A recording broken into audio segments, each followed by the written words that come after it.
Olá, tudo bem? Boa tarde, senhoras e senhores. Vamos hoje falar da importância do Cristo em nossas vidas, das lições que a gente precisa desenvolver em nós, crescermos. A casa espírita oferece para nós proteções, consolo, reflexões e crescimento, que a gente vai se juntando e vai crescendo naquele ideal que a gente necessita desenvolver, que às vezes a gente não desenvolveu, com a palma da mão. Tem pontos que eu já cresci, que eu estou lá na frente, mas tem outros que eu estou lá atrás, que eu não desenvolvi ainda, potencialidades. E a gente vê, como vê também nas obras espíritas, né? Como essa aqui do Joana de Ângeles, vários pontos de luzes para muitas direções, crescendo, ampliando, como a gente vai ver também em outras obras, né? Nesse aqui, na lição, ó, do Divaldo, né? Em busca da verdade, como fosse atravessando várias portas até achar a porta principal da iluminação. Então a gente tem que crescer e desenvolver-se no Cristo, no Evangelho em nossas vidas. Endireitai o caminho do Senhor, pois Ele conhece todas as questões. E a gente vai conhecer mais, aprender mais sobre essa lição, que eu vou dividir, que a gente vai aprender junto, do Livro dos Espíritos, que são 1019 perguntas feitas, Allan Kardec fez aos irmãos espirituais, nossos guias, emissários, e trouxe lições, reflexões e crescimento sobre o universo, sobre nós, de onde viemos, para onde fomos, para que viemos fazer aqui. Então, essas lições, umas delas, do capítulo 9 do Livro dos Espíritos, fala assim, 459. Influi os espíritos em nossos pensamentos, em nossos atos? A pergunta dele. Resposta dos benfeitores. Muito mais do que imaginais. Influi de tal ponto que, de ordinários, são eles que vos dirigem. Então, nossos irmãos é que dirigem-nos, todos nós. E aí a gente tem que refletir sobre essa questão. É como se tivesse sempre um passo à nossa frente. Às vezes parece ter algo que tivesse aquela engrenagem e a gente às vezes está desanimado, às vezes está meio triste, meio como se estivesse isolados, sozinhos, e nós não estamos. Quando a gente vai numa casa espírita, é como se reconfortasse, é como se libertássemos daquele irmão que naquele momento também não está bem, também está sentindo as mesmas sensações. Então você consolou e ajudou esse irmão, ajudando a você.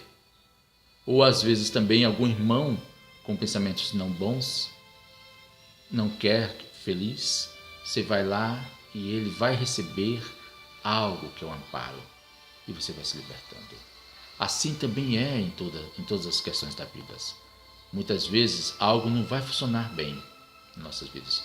Por isso que a gente devemos orar uns pelos outros, orar pelo nosso trabalho, pelos nossos familiares, pelos nossos amigos, vizinhos, envolvê-los sempre em nossas orações, o mundo, porque quando a gente vai fazendo isto, a gente vai levando luzes aos nossos irmãos, que estão ali necessitados, tanto encarnados como os desencarnados, que estão ao nosso redor constantemente.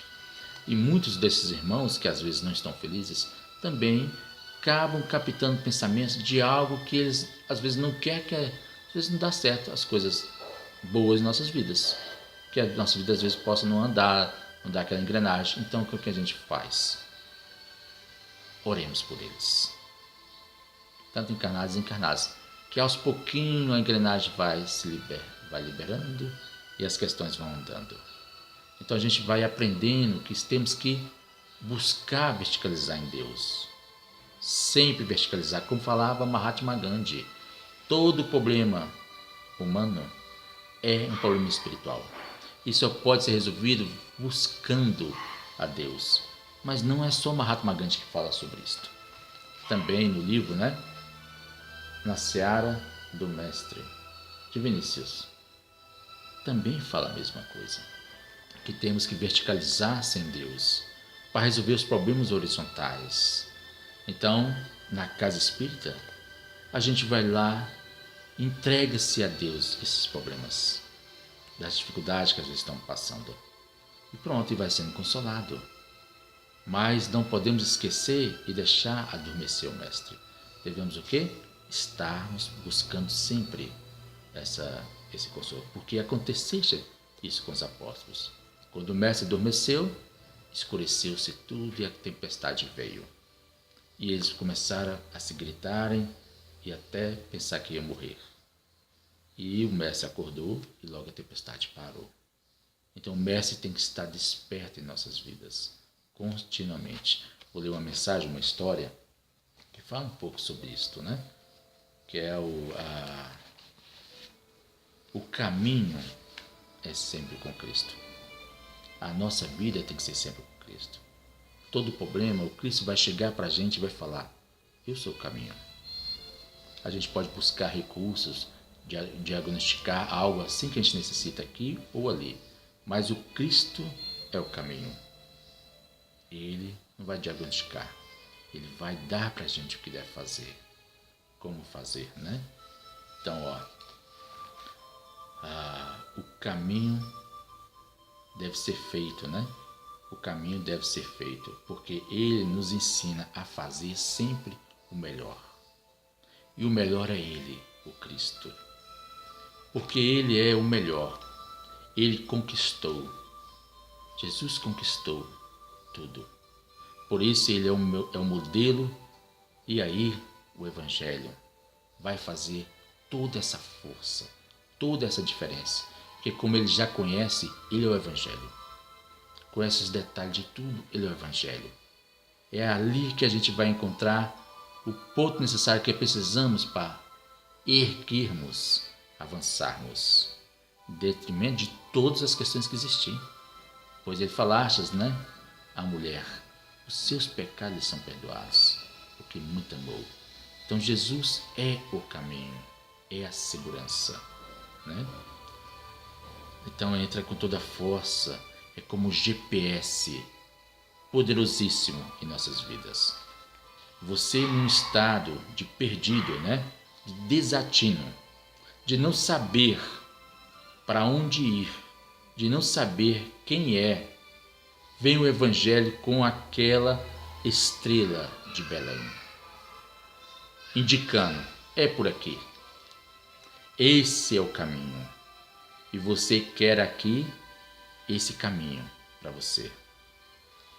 Se libertar-se desse turbilhão de experiências humanas, o caminho se chama o Cristo, e é o Evangelho do Cristo, por mais que isso implica renúncia, por mais que isso implica contenção de nossos desejos, por mais que isso signifique para nós abrir mão da felicidade, a felicidade dos apegos. Às vezes a gente está buscando muita riqueza, mas vai ficando um vazio em nós. Então às vezes a gente tem que abrir mão dessa felicidade do apego das coisas.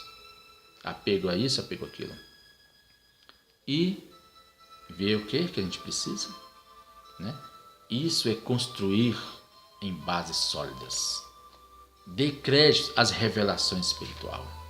Temos que dar créditos às revelações espirituais. Elas estão aqui a nos orientarmos o caminho.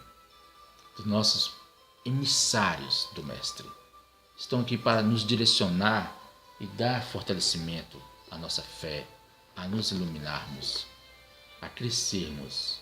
Então, darmos créditos a essas orientações. Ela vem para nos direcionar, para nos dirigir.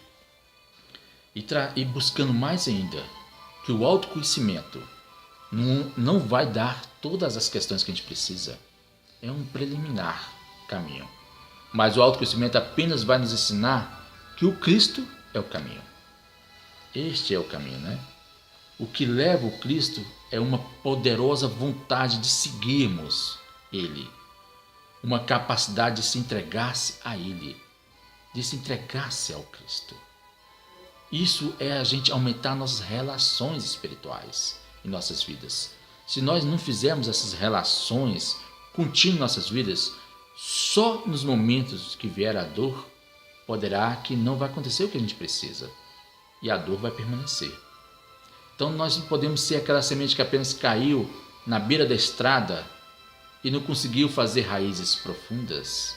E logo vem o sol e queima, vem as aves e come, e logo ela se perde porque não teve profundidade. As relações com Cristo, com Jesus, essas relações têm que se aprofundar, tem que ser uma busca constante em nossas vidas. Temos que crescer para aprofundar, para a semente não ficar na superfície, mas aprofundar lá dentro, né? Crescer-se. Ter um guia significa se colocar nas mãos dele a direção do veículo. É diferente isto. Colocar na mão de alguém para dirigir o nosso veículo, o nosso guia. Uma coisa é você guiar, a outra coisa é você entregar-se a alguém que está te guiando. É diferente. Como é que é entregar-se a alguém que está te guiando? Como é que é isso? Porque os caminhos pelos quais o Cristo vai nos levar não são, né? Que vai levar são para nós desconhecidos. Então é isso. O caminho que o Cristo vai levar são para nós desconhecidos. E ele disse para Simão Pedro: Pedro, crede que levarei para onde não quereis ir. Qual de nós quer ir para um lugar desconhecido?